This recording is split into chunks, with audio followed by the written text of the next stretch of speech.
Hello, everyone, and welcome to another episode of Pokémath. Here in episode number 58, I am joined by no other than the Tort Reklev, who have recently just won the Team Challenge, number 3. We already had 2 that was taken by Dutch stores, both of them, but this time we have to look a little more north to Norway to find your recent winners. So, first of all, Tort, welcome here today and congratulations. Thank you so much. Thank you so much.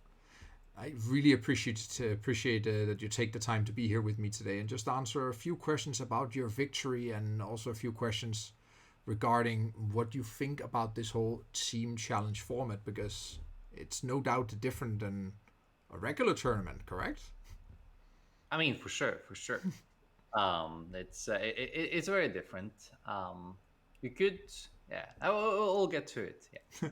We'll get to it for sure. And for those of you Yeah. who don't know the team challenge format, so each league or store around the world will have host 4 qualifiers. Each of the winners of these qualifiers will form a team. And in this case, Tord was joined by Magnus, Matthias, and Jens Arne to form the team from Outland in Trondheim, Norway. And you were then drawn against a lot of teams. You had a long way to reach the finals in a single elimination bracket, facing each of the teams in what basically was a best of 9. It sounds like you continued until each best of 3 match until you had 5 victories against the other team. What makes this super special is not all 4 of you had to play, right? It was only 3 of you, and a lot of people would think about, how did you get around selecting, in this case, who would be the one sitting out or being the captain, as they called it? Yeah. So yeah, the format is very unique. You all pick decks before round start, but the thing is, you all get to see what your opponent has submitted before you have to kind of select a captain. One of your decks that just sit the round out, right? Yeah, yeah. So you make that decision based on the 4 decks that your opponent is bringing. So what we did was we tried to pick 4 decks that had the best matchup spread altogether to make it very hard to counter straight up from our opponents.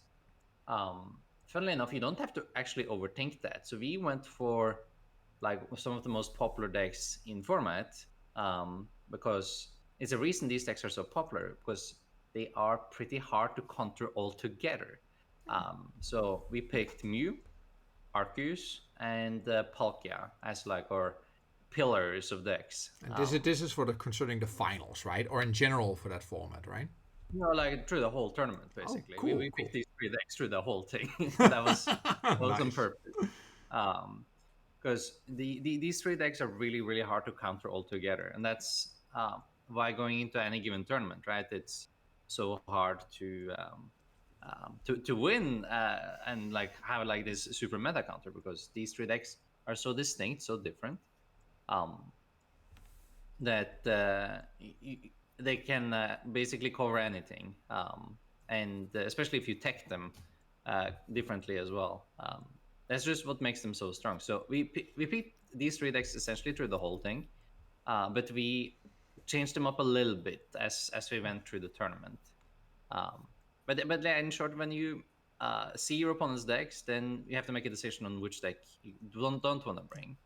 So we usually just made a little chart of, okay, which decks are good against the most of our opponent's decks here, and then we try to just come to the most logical conclusion.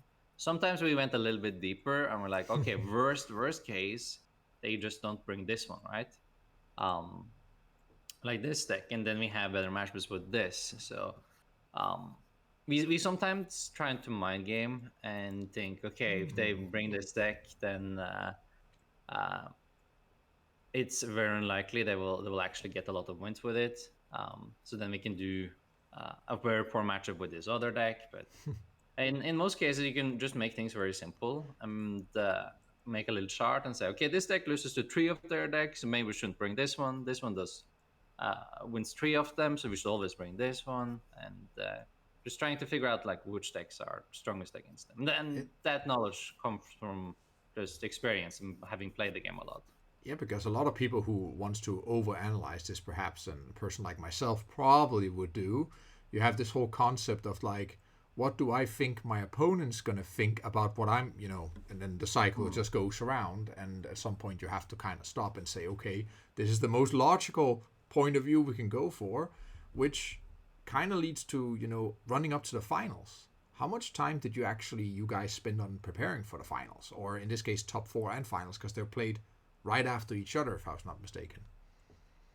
Yeah, I mean, honestly, we tried to make it as fun and casual as we could, but also obviously want to put in some effort, right? So when we hit like top eight, semifinals, finals, then it was a little bit more effort involved, but it was still just like a single team meeting, like an hour or two, and where we discussed the decks and list we were gonna bring, and that was really it.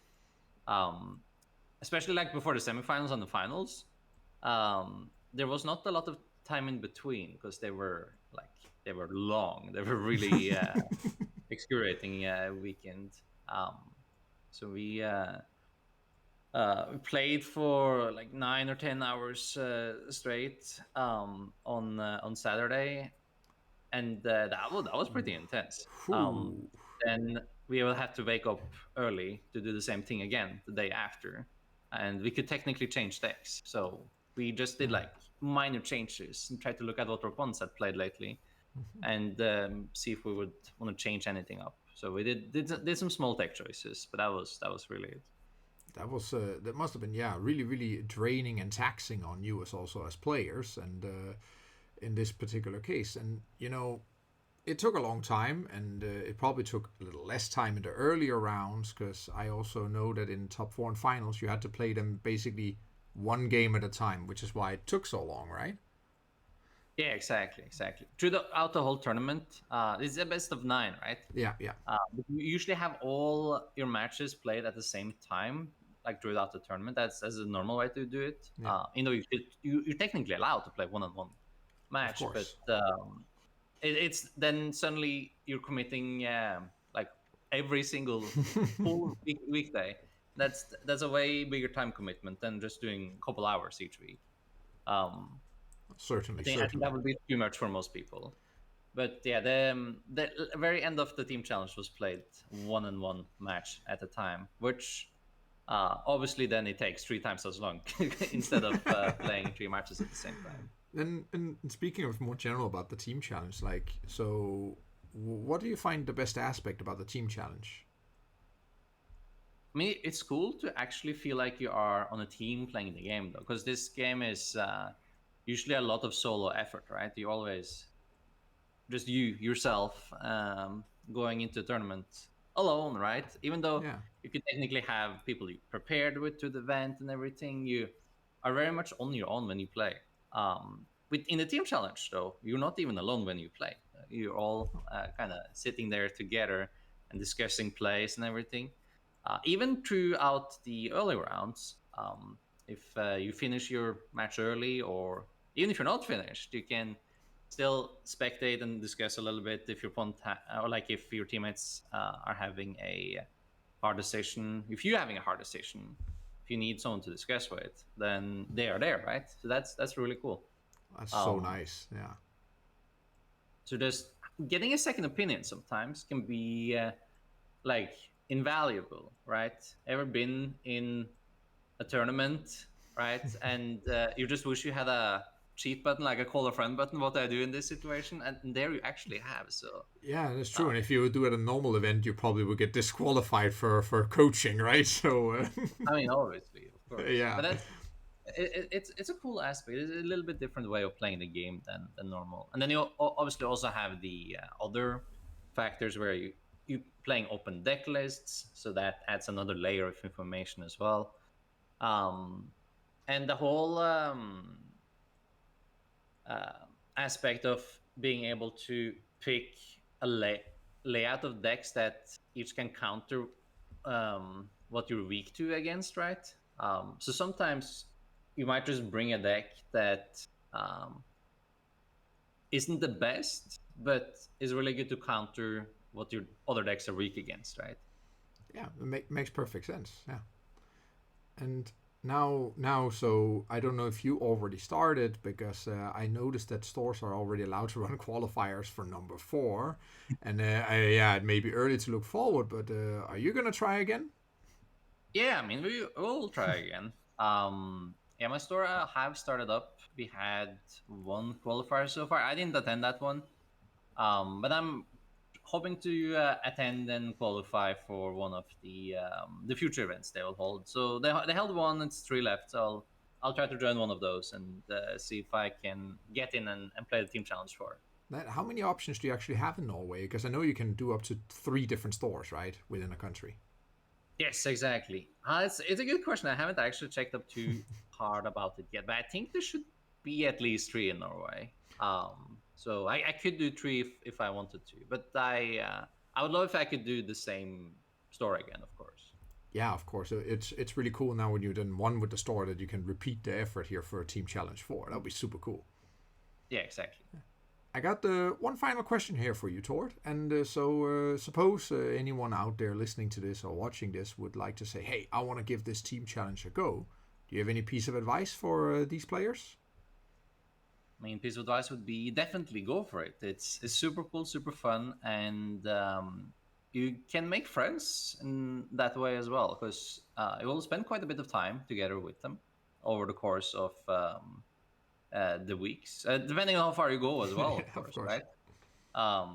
But it's a really cool experience and really fun. Can't say enough good things about it. And don't worry about like days being like super long and excruciating because like 90% of the tournament, at least, that's not the case, right? Because you're all playing your matches at the same time. So it's just like this little fun weekend activity that you can all do together and prepare for together, and then you just go in and see how it goes. You don't have to take it um, too serious. You can just go out there and have fun with it. And the prices are pretty good for the qualifiers and for the team challenge itself. So there's good incentive to be playing there. Yeah, I suppose that's what incentivizes you to play. No, I already think without the price, it already sounds really cool the way you're selling it here. So I would like to take the opportunity to say thank you so much because we're going to keep it nice and short here today. And that's all for today. So thank you very much, Tord. Absolutely, no problem at all. Thank you for having me.